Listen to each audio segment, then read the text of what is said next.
இப்போ வந்து பார்த்திங்கன்னா நம்ம வந்து சொரக்காய் ஃப்ரை வந்து எப்படி பண்ணுறதுன்னு பார்க்கலாம். என்னோட ஸ்டைலில் நான் வந்து பண்ண போகிறேன். இது வந்து பார்த்திங்கன்னா எங்கள் அம்மா சொல்லி கொடுத்த ரெசிபி.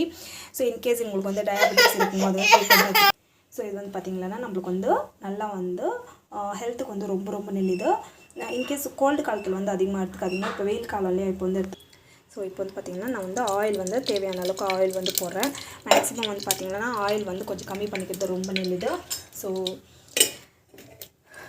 இப்போ வந்து பார்த்திங்கன்னா நம்ம வந்து கடுகு, சீரகம், பூண்டு, ஸோ கடலைப்பருப்பு போட்டுக்கோங்க.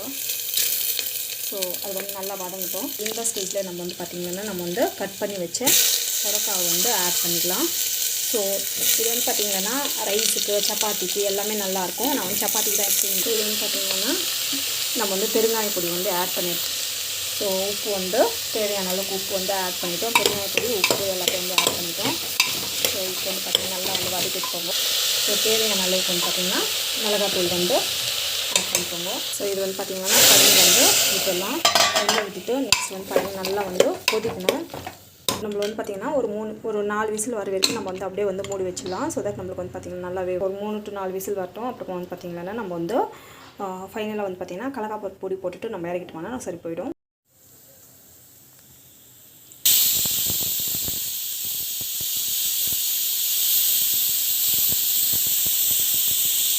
பார்த்திங்கன்னா நம்மளுக்கு வந்து இந்த மாதிரி காய் நம்மளுக்கு வந்து பார்த்திங்கன்னா விசில் வந்த பிறகு ஜஸ்ட் இப்படி போட்டுட்டு அது வந்து கலக்கி விடாதீங்க.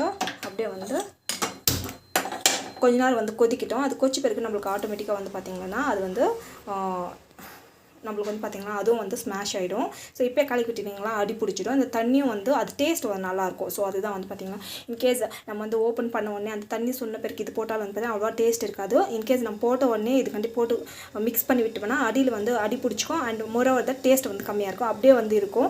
இது வந்து பார்த்திங்கன்னா நம்மளோட கடலைப்பருப்பில் இருக்கிற ஆயில் கண்டென்ட் எல்லாம் இறங்கி சூப்பராக டேஸ்ட் வரும். இதுதான் கிச்சனில் இருக்கிற சின்ன சின்ன டிப்ஸு நம்ம குக்கிங் பண்ணுறப்ப. இது எனக்கு சுத்தமாக தெரிஞ்சதில்லை, எங்கள் அம்மா வந்து சொல்லி கொடுத்தாங்க. நான் வந்து பார்த்திங்கன்னா இந்த 3 விதமாகவே ட்ரை பண்ணி பார்த்தேன். நல்லா சுண்டை வச்சுட்டு அப்புறமா போட்டுட்டு அது பார்த்தா ஒரு மாதிரி நல்லா இல்லை. அப்புறமா வந்து பார்த்திங்கன்னா போட்டதுமே கலக்கி விட்டால் தீஞ்சு போயிடுச்சு ஒரு மாதிரி. இந்த டேஸ்ட் வந்து சூப்பராக இருக்கும். ஸோ ட்ரை பண்ணி பாருங்கள். அந்த மாதிரி நல்லா வந்து கொதிக்குது. நல்லா கொதிச்ச பிறகு நம்மளுக்கு வந்து பார்த்திங்கன்னா இது வந்து பார்த்திங்கன்னா டேஸ்ட் வந்து சூப்பராக இருக்கும். நல்லா வந்து வதங்கட்டும்.